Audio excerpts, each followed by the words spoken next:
Hi everyone and welcome to today's new webinar session, Seating Prescription Part 3, where we will conclude the Seating Prescription checklist, looking at the critical angles for sitting and of course pressure care. This webinar session, along with the previous two webinar sessions, so Seating Prescription Part 1, 2 and 3, have set the foundation for the next few webinar sessions where we will be looking at specific seating solutions.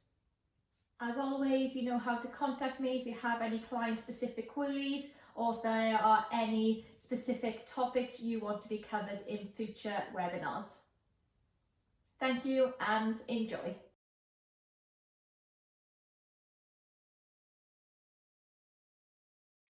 First of all, let's review the prescription checklist. So specialist seating prescription part 1 looked at comfort, postural support and pelvic stability. The last webinar session, seating prescription part 2, focused on chair measurements and setup. And today, as mentioned, we will be looking at the critical angles for sitting and of course pressure care. Now, without specialist seating, if we just look at standard seating, for our clients to be able to achieve a good upright sitting position, they would need specific critical angles. So the ability to achieve 90 degrees hip flexion, the ability to achieve 90 degrees knee flexion with the hip flexed at 90, which is essentially the hamstrings muscles length.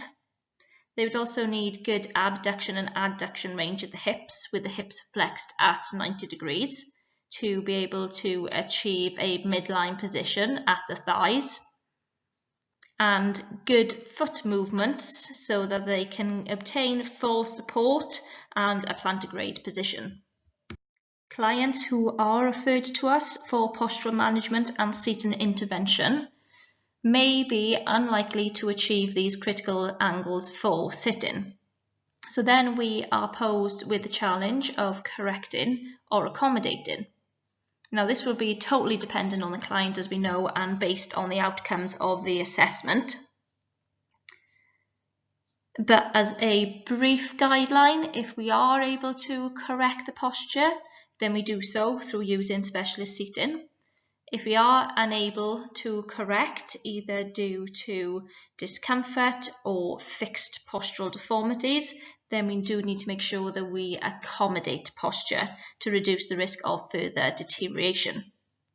Once the decision has been made whether to correct or accommodate our client's posture, we will need to address each of their body segments through the seating prescription. The next few webinar sessions will be looking at specific seated solutions and the functions and accessories that can help encourage optimum sitting posture. As always, we'll need to have a holistic approach to ensure that the desired outcomes are achieved. The final thing I want to cover from the prescription checklist today is pressure care. When it comes to pressure care, prevention is key. Just remember that posture and pressure are inextricably linked, and body posture and positioning have a direct influence on the pressure going through specific body sites. So, chair prescription can have a significant impact on our clients' risk of developing pressure injuries. It's useful to recap just to get a full understanding of why posture is so important when it comes to pressure care. But even if we are able to achieve this gold standard sitting position with a slight anterior pelvic tilt, hips, knees and ankles all at a 90 degrees angle, which in real life isn't that achievable, especially for our clients. But even then, the body weight distribution is as follows: 75% through the buttocks and thighs, 19% through the feet, 4% through the back, and 2% through the arms of the chair.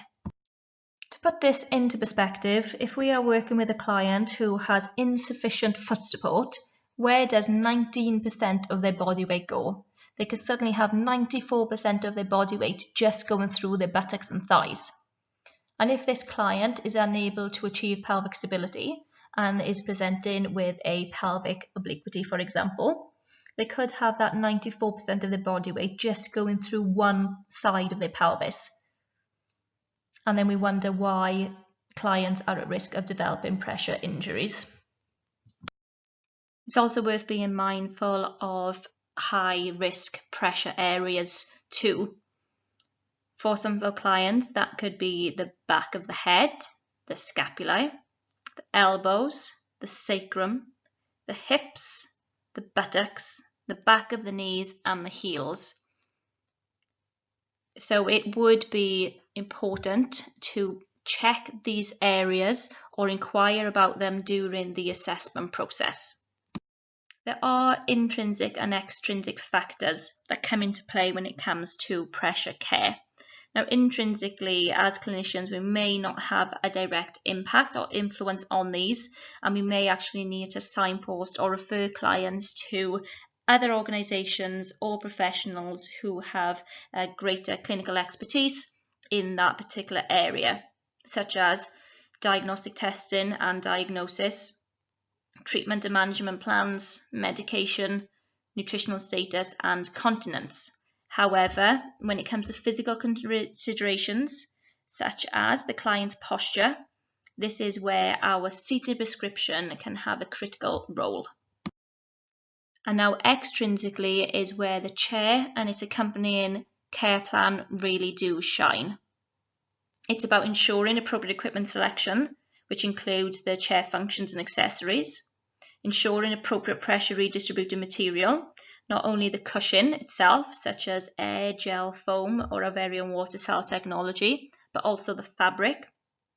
It's about ensuring a regular change of position throughout the full 24 hours, which we will cover shortly, and ensuring a comfortable and safe environment for our client.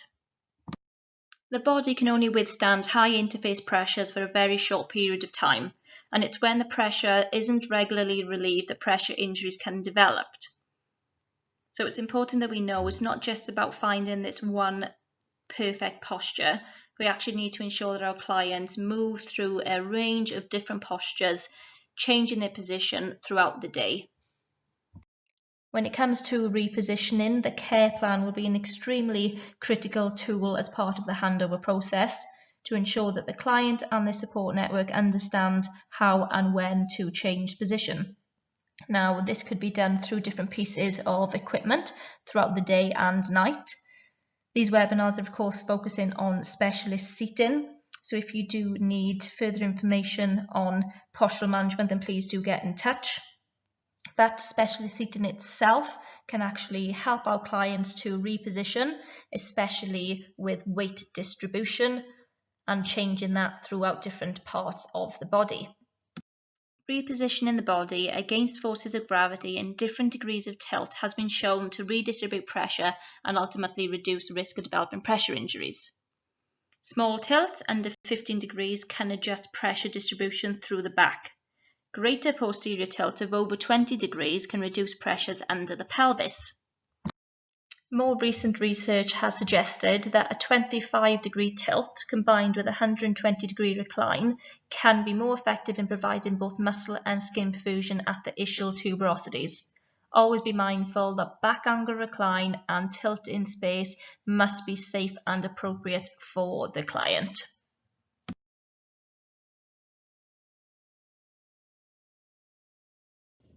When it comes to repositioning, we need to consider whether the client can be independent with this, whether they need prompting, maybe for cognitive reasons, or do they need full support with repositioning with hoisting equipment, for example. As mentioned, the care plan will be critical and we may need to provide repositioning programs, either just for use of the chair or maybe even a full 24-hour postural management program. In terms of the frequency of repositioning, NICE do have some guidelines in place, and what they state is that individuals who have been assessed as being at risk of developing a pressure ulcer should be encouraged to change their position frequently and at least 6 hours. Those who are at high risk of developing a pressure ulcer should be encouraged to change position more frequently and at least every 4 hours. However, as we've always mentioned, specialist seated prescription is individualized to the user, and actually they may need more regular repositioning than this depending on their risks. The NHS have stated that moving regularly and changing your position helps to relieve the pressure on ulcers that have already developed. It also helps to prevent pressure ulcers developing. And for some people, this may be as often as once every 15 minutes. Others may need to be moved only once every 2 to 4 hours. I do hope that our seating prescription checklist will come in useful during your next client seating intervention. I really do need to reiterate though that every seating prescription is completely tailored to the individual. So if you do have any specific questions or if you need to book a free assessment, please get in touch with us. As mentioned, these last few sessions have now set the foundation for the next series of sessions where we will be looking at the seating solutions for specific postural challenges. So I look forward to you joining me again soon. Thank you and take care.